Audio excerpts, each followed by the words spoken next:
Bhim army और Azad Samaj party के सभी नेतागण और भीम आर्मी के संस्थापक बड़े भाई एडवोकेट चंद्रशेखर आजाद रावण जी को अपना आदर्श नेता मानते हुए आप तमाम साथियों को मेरा क्रांतिकारी इस्तीफा, क्रांतिकारी जय भीम। साथियों, अपनी बात शुरू करने से पहले सरकार की हुकूमत को दो शब्द कहूंगा।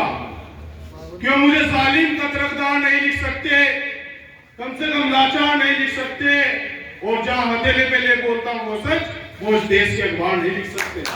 साथियों, इस देश के अंदर जो मनोवादी व्यवस्था के लोग, संघ के लोग, भाजपा के लोग हम लोगों को दाढ़ी के नाम पर, टोपी के नाम पर, कपड़ों के नाम पर, लिबास के नाम पर, अगर मेरा कोई दलित भाई मुझे लगता है तो उसकी हत्या कर देते हैं, कोई गोली पर बैठता है तो उसे गोली मार दी जाती है। यहाँ तक इन मनोवादी व्यवस्था के लोग हमारे लोगों की बरात रोकने का काम करते हैं। सम्मानित साथियों, हमारी लड़ाई किसी जाति विशेष से नहीं है, हमारी लड़ाई उन ताकतों से है जो हमें झूठ बताने का काम करती है, जो हमें नष्ट करने का काम करती है, जो हमें मिटाने का काम करती है, जो बार बार कहती है कि हम इस देश के संविधान को बदल देंगे। लेकिन सम्मानित साथियों, आप तमाम साथी जानते हैं बाबा साहब डॉक्टर भीमराव अम्बेडकर जी ने हमारे लिए 2 वर्ष 11 महीने और 18 दिन के अंदर इस प्रभुत्व संविधान को देने का काम किया। मैं भारतीय जनता पार्टी के लोगों को कहना चाहता हूँ, इन मनोवादी व्यवस्था के लोगों को कहना चाहता हूँ, जो लोग बार बार संविधान को बदलने की बात करते हैं, मैं उन्हें कहना चाहता हूं कि मुंह तोड़ देंगे उन कुत्तों के जो घर में घुसकर बात करे और जीभ काट लेंगे उसकी जो संविधान बदलने की बात करे। साथियों, हमारी लड़ाई किसी जाति विशेष से नहीं है, लेकिन हमारी लड़ाई उन लोगों से है जो हमारे संविधान को मिटाने की बात करते हैं, जो छुआछूत करते हैं।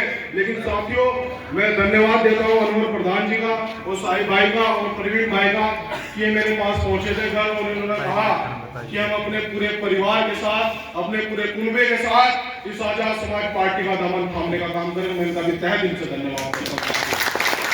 साथियों, आप तमाम साथी जानते हैं, संघ की विचारधारा के लोग कहते हैं कि यहाँ के दलित मुस्लिम तो गद्दार हैं।